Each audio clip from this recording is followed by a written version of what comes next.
ነገ የሚጠበቀው የፓርላማ ስብሰባ ከግብጽ መሪዎች ጋር ውይይት ያደረጉት የኬንያ ውጭ ጉዳይ ሚኒስትር አዲስ አበባ ገብተዋል።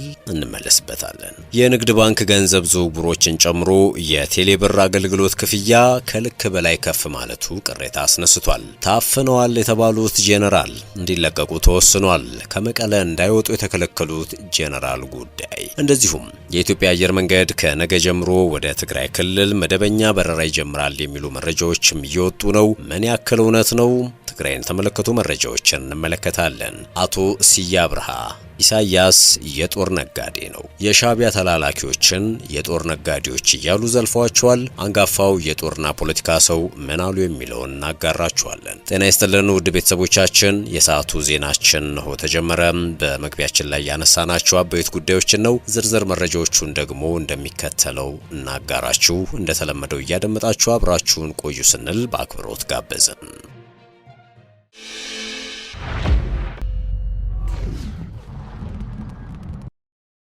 ቀዳሚ ያደረግነው ጉዳይ ነገ የሚጠበቀው የፓርላማ ስብሰባ። ጠቅላይ ሚኒስትር አብይ ነገ በህዝብ ተወካዮች ምክር ቤት ተገኝተው ማብራሪያ ይሰጣሉ።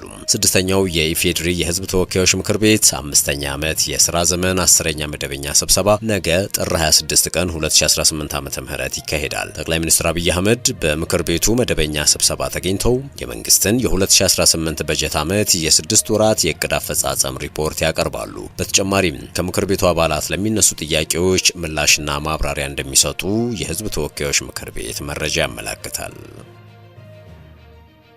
ወደ ሌላኛው ጉዳያችን አመራን። የኢትዮጵያ አየር መንገድ ከነገ ጀምሮ ወደ ትግራይ ክልል መደበኛ በረራ ይጀምራል የሚሉ መረጃዎች እየወጡ ነው። የትግራይ ጊዜያዊ አስተዳደር ከተቋረጠ ዛሬ 5ኛ ቀኑን የያዘው ወደ ክልሉ የሚደረገው የኢትዮጵያ አየር መንገድ በረራ በድጋሚ እንዲጀመር ለፌዴራል መንግስት ጥያቄ መቅረቡን አስታውቋል። አስተዳደሩ አክሎም ህዝቡ በፋይናንስ ስርዓቱ አምኖ ያስቀመጠውን ገንዘብ በባንኮች ካለው የጥሬ ገንዘብ እጥረት የተነሳ የተፈጠረው ችግር እንዲፈታም መጠየቁን ጊዜያዊ አስተዳደሩ በሳምንቱ መጨረሻ ባወጣው መግለጫ ጠቅሶ ነበር። እንዲሁም ወር ከወር ለመሻገር የሚቸገረው የመንግስት ሰራተኛ መደበኛ ደሞዙን በወቅቱ የሚያገኝበት ሁኔታ እንዲመቻች የፌዴራል መንግስቱን ጠይቆ አዎንታዊ ምላሽ እየጠበቀ ይገኛል ብሏል። በፌዴራል መንግስትና በትግራይ ኃይሎች መካከል ግጭት መነሳቱን ተከትሎም የኢትዮጵያ አየር መንገድ ወደ ክልሉ የሚያደርጋቸው በረራዎች ከሐሙስ ዕለት አንስቶ መቋረጣቸው ይታወቃል። 5 ቀናትን ያስቆጠረው የበረራ መቋረጥ ዛሬ ሰኞ መቀጠሉን ለማረጋገጥ ተችሏል። የትግራይ ክልል ጊዜያዊ አስተዳደር ፕሬዝዳንት ሌተናንት ጄኔራል ታደሰ ወረደም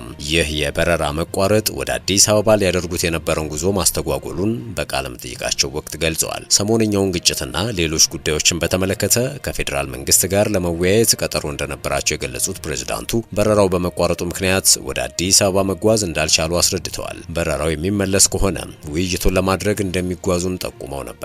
ነገር ግን የኢትዮጵያ አየር መንገድ ከነገ ጀምሮ ወደ ትግራይ ክልል መደበኛ በረራ ይጀምራል የሚሉ መረጃዎችም እየወጡ ይገኛሉ። በጉዳዩ ዙሪያ ግን የኢትዮጵያ አየር መንገድ እስካሁን የሰጠው መረጃ የለም። ከትግራይ ጉዳይ አልወጣንም። ታፍነዋል የተባሉት ጄኔራል እንዲለቀቁ ተወስኗል። ፍርድ ቤቱ ለብርጋዴር ጄኔራል ጉሽ ገብሬ ዋስትና መፍቀዱ ተሰምቷል። የመቀለ ከተማ ፍርድ ቤት በጥር ወር መጀመሪያ አካባቢ ከጠላት ጋር በማሴር ሰራዊቱን በማዳከምና በከፍተኛ ወታደራዊ አመራሮች የተሰጡ ትዕዛዞችን በመጣስ በሚል በቁጥጥር ስር ያዋላቸው ራሱን ቲዲኤፍ ብሎ የሚጠራው ህወሓት ታጣቂ ከፍተኛ አዛዥ የሆኑት ብርጋዴር ጄኔራል ጉሽ ገብሬ በዋስ እንዲፈቱ አዟል። ከወደ መቀለ የሚወጡ ሪፖርቶች እንደሚያሳዩ የዋስትናው መብት 60 ሺህ ብር እንዲሆን የተወሰነ ሲሆን ፍርድ ቤቱ የጄኔራሉን እንቅስቃሴ በመገደብ ምርመራው እስኪቀጥል ድረስ የክልሉን ዋና ከተማ መቀለን እንዳይለቁ ከልክሏል። የዛሬው ውሳኔ ፍርድ ቤቱ በመቀለ በተካሄደው ችሎት ላይ አቃቢ ህጎች በብርጋዴር ጄኔራል ጉሽ ገብሬ ላይ ያቀረቡትን ክሶች ለመመርመር የ8 ቀናት ጊዜ ከፈቀደ በኋላ ለጥር 27 ቀጠሮ ከሰጠ በኋላ ነው። አቶ ስዬ አብርሃ ኢሳያስ የጦርነት ነጋዴ ነው፣ የሻዕቢያ ተላላኪዎችም የጦርነት ነጋዴዎች እያሉ ዘልፏቸዋል። ስዬ አብርሃ ስለ ህወሓት ኤርትራና ፋኖ ጥምረት ያላቸውን አቋም ገልጸዋል። የቀድሞ የመከላከያ ሚኒስትር አቶ ስዬ አብርሃ ከሰሞኑ የትግራይ ወቅታዊ ሁኔታ ጋር በተያያዘ ሰሞኑን ከአንድ ሚዲያ ጋር በነበራቸው ቆይታም ስለ ጥምረትና ከፋኖ ኃይሎች ጋር ስለሚደረግ ትብብር ማብራሪያ ሰጥተዋል። አቶ ስዬ አብርሃ የህወሓት አመራሮችና የትግራይ ወታደራዊ መኮንኖች ከኤርትራ ጋር እያደረጉት ነው ያሉትንም ጥምረት ተችተዋል። እንደርሳቸው ገለጻ አይነቱ ግንኙነት ትግራይን የትልልቅ ዝሆኖች ማለትም የውጭ ኃይላት የጦር አውድማ የሚያደርግ ነው። የዚህ ሴራ ዋና ተዋናይ የኤርትራው ፕሬዝዳንት ኢሳያስ አፈወርቂ መሆናቸውን የጠቀሱት አቶ ስዬ ፕሬዝዳንቱ የትግራይን ጄኔራሎች ለጭነት እንደሚመቹ አህዮች አድርገው ስለቆጠሯቸው ዓላማቸውን ለማሳካት ቢጭኗቸውና አደጋ ቢደርስባቸው እንኳን ግድ እንደማይሰጣቸው ገልጸዋል። በተመሳሳይ አቶ ስዬ የህወሓት ኃይሎች ከፋኖ ጋር እያደረጉት ነው የተባለውን ትብብር በተመለከተ ሲናገሩ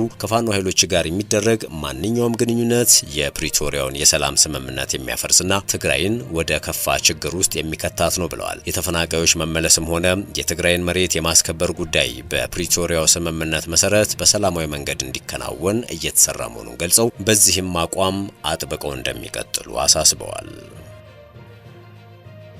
ወደ ሌላኛው መረጃችን አለፍን። የተባበሩት መንግስታት ድርጅትና የአውሮፓ ህብረት በትግራይ እየታየ ያለው ውጥረት እንዳሳሰባቸው ገለጹ። ሁለቱም ወገኖች ወደ ውይይት እንዲመለሱም ጥሪ አቅርበዋል። በትግራይ ክልል ወታደራዊ ውጥረቶች እየጨመሩ መምጣታቸውን ተከትሎ ዓለም አቀፍ ተቋማት ሁሉም ወገኖች ራሳቸውን እንዲገዙ፣ የሰላም ስምምነቶችን እንዲያከብሩና ልዩነቶችን በውይይት በመፍታት ዳግም ወደ ሰፊ ግጭት እንዳይገባ ጥረት እንዲያደርጉ አሳስበዋል። የተባበሩት መንግስታት ድርጅት ዋና ጸሐፊ አንቶኒዮ ጉቴሬዥ በሰሜን ኢትዮጵያ ዳግም ያገረሸው ግጭት የጸጥታ ሁኔታውን እያባባሰው መሆኑን በቅርበት እየተከታተሉ መሆናቸውን ገልጸዋል። ዋና ጸሐፊው በምክትል ቃል አቀባያቸው ፉርሃን ሀቅ በኩል ባወጡት መግለጫ አሁን ያለው ሁኔታ ከፕሪቶሪያ የሰላም ስምምነት በኋላ የተገኙ ድሎችን ወደ ኋላ የመመለስ ስጋት እንዳለው በማስጠንቀቅ ሁሉም ወገኖች እምነትን ለመገንባትና ለሰላማዊ መፍትሄ እንዲሰሩም ጥሪ አቅርበዋል። ዋና ጸሐፊው ግጭቱ በንጹሃን ዜጎች ላይ ሊያደርስ የሚችለው ጉዳትና ወደ ሰፊ ጦርነት የመቀየር እድሉም በእጅጉ እንዳሳሰባቸው የሚገልጸው መግለጫው የሰላም ስምምነቶችን ሙሉ በሙሉ መተግበርና ሰላምን ለማጠናከር ከአፍሪካ ህብረት መሰል ቀጠናዊ አጋሮች ጋር መስራት አስፈላጊ መሆኑንም አጽንኦት ሰጥቷል። በተመሳሳይ የአውሮፓ ህብረት በዲፕሎማሲያዊ አገልግሎቱ በኩል ቅዳሜ ባወጣው መግለጫ በሰሜን ኢትዮጵያ የታዩ ወታደራዊ ግጭቶችና ፍጥጫዎች እንዳሳሰቡት ገልጿል። ህብረቱም በንጹሃንና በቀጠናው መረጋጋት ላይ ከባድ መዘዝ ሊያስከትል የሚችል ዳግም ግጭትን ለማስወገድ በአስቸኳይ ውጥረቱ እንዲረግብ ማድረግ ግድ መሆኑን ገልጿል። የፕሪቶሪያ የሰላም ስምምነት ልዩነቶችን በውይይት ለመፍታት አስፈላጊው ማዕቀፍ መሆኑን የጠቀሰው የአውሮፓ ህብረት ስምምነቱ ሙሉ በሙሉ ተግባራዊ እንዲሆን መተማመንን ለመገንባት የሚደረጉ ጥረቶችን ለመደገፍ ዝግጁ መሆኑን ዳግም አረጋግጧል። የተባበሩት መንግስታት ድርጅትና የአውሮፓ ህብረት መግለጫ ያወጡት በትግራይ ክልል ውጥረት መንገሱን የሚጠቁሙ ሪፖርቶች በወቅቱበት ወቅት ነው። ይህም ለዓመታት በጦርነት በመፈናቀልና በሰብአዊ ቀውስ ለተጎዳው ክልል ያልተቋጩ ፖለቲካዊ አለመግባባቶችና አልፎ አልፎ የሚታዩ ግጭቶች ሰላሙን መልሰው ሊያደፈርሱት ይችላሉ የሚል ስጋትን በዓለም አቀፉ ማህበረሰብ ዘንድ ስለፈጠረ ነው። ይህንን ሁኔታ ተከትሎ የአፍሪካ ህብረት ኮሚሽን ሊቀመንበር መሐሙድ አሊ ዩሱፍ በትግራይ የተለያዩ አካባቢዎች ውጥረት መንገሱንና አዲስ ግጭቶች መቀስቀሳቸውን የሚጠቁሙ ሪፖርቶች መውጣታቸውን ተከትሎ በኢትዮጵያ የሚገኙ ሁሉም ወገኖች በጥብቅ እንዲታቀቡ አሳስበዋል። የአፍሪካ ህብረት ኮሚሽን ባሳለፍነው ሳምንት አርብ ባወጣው መግለጫ ሊቀመንበሩ በትግራይ ያለውን ሁኔታ በቅርበት እየተከታተሉ መሆናቸውንና በቅርብ ጊዜ የታዩ ክስተቶች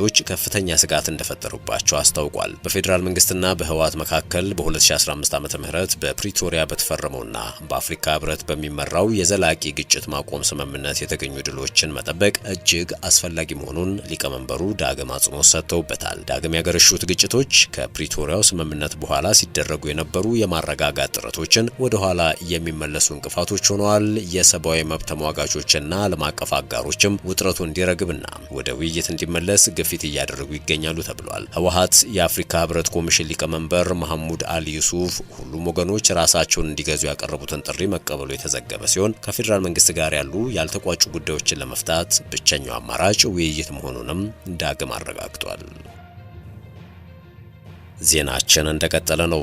ከግብጽ መሪዎች ጋር ውይይት ያደረጉት የኬንያ ውጭ ጉዳይ ሚኒስትር አዲስ አበባ ገብተዋል። የኬንያ ጠቅላይ ካቢኔ ሚኒስትርና የውጭ ጉዳይና ዲያስፖራ ጉዳዮች ሚኒስትር ሙሳሊያ ሙዳቫዲ ከግብጽ አቻቸው ጋር የስልክ ውይይት ካደረጉ በኋላ አዲስ አበባ ገብተው ከኢትዮጵያ ውጭ ጉዳይ ሚኒስትር ጌዲዮን ጢሞቴዎስ ጋር የሁለትዮሽ ውይይት አድርገዋል። ሁለቱ ሚኒስትሮች በኬንያና በኢትዮጵያ መካከል ያለውን የረጅም ጊዜ አጋርነትን ለማጠናከር፣ የኢኮኖሚ ትብብርን ለማሳደግ፣ የክልል የንግድና የኢንቨስትመንት እድሎችን ለማስፋት እንደዚሁም በአፍሪካ ቀንድ ሰላምን፣ ደህንነትንና ልማትን ለማስፋት ትኩረት በማድረግ ላይ ያተኮሩበት መንገድ ላይ ተወያይተዋል። በኦፊሴላዊ የማህበራዊ ሚዲያ ገጻቸው ላይ የጉብኝቱን ዝርዝሮች ያካፈሉት ሙዳቫዲ በሁለቱ ሀገራት መካከል ያለውን ረጅምና ዘላቂ አጋርነት ያሰምሩበት ሲሆን ለክልላዊ ፈተናዎች ዘላቂና የሀገር ውስጥ መፍትሄዎችን ለማቅረብ በአፍሪካ በሚመሩ ተቋማት በኩል ትብብርን ማጠናከር አስፈላጊ መሆኑን ገልጸዋል። በዚህ ውይይት በአዲስ አበባ የኬንያ ኤምባሲ የሚስዮን ኃላፊ አምባሳደር ጋልማ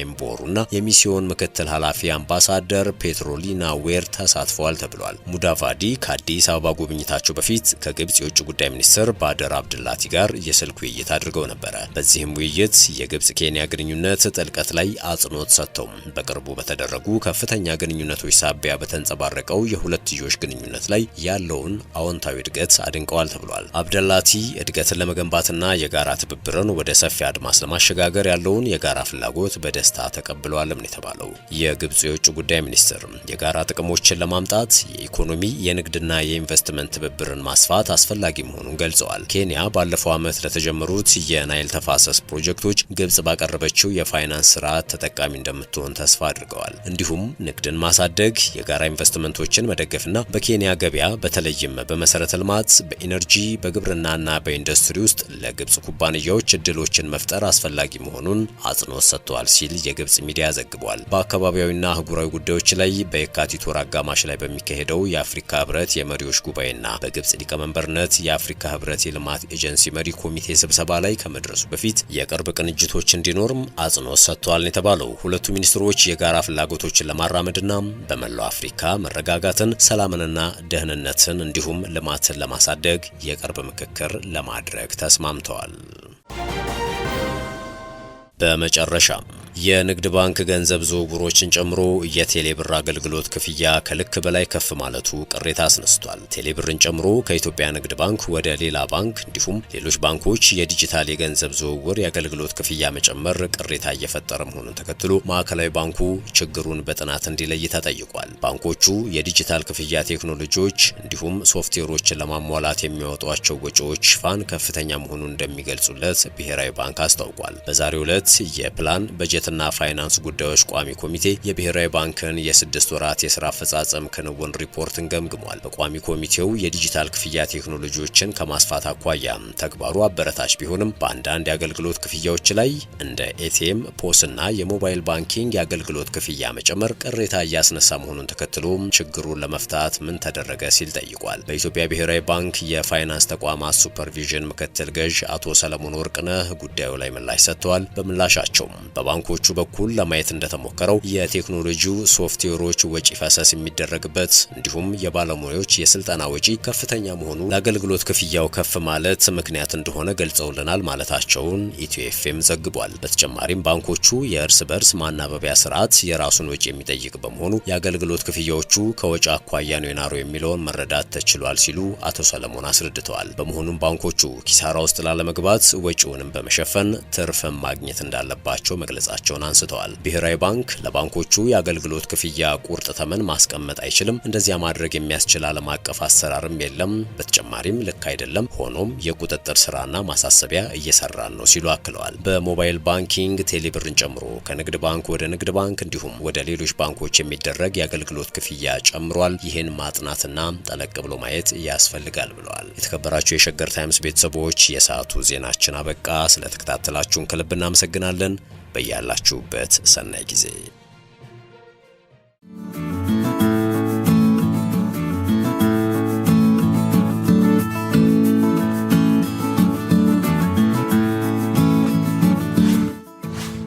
ሸገር ታይምስ ሚዲያን ሰብስክራይብ በማድረግና ደወሉን በመጫን ይከተሉን።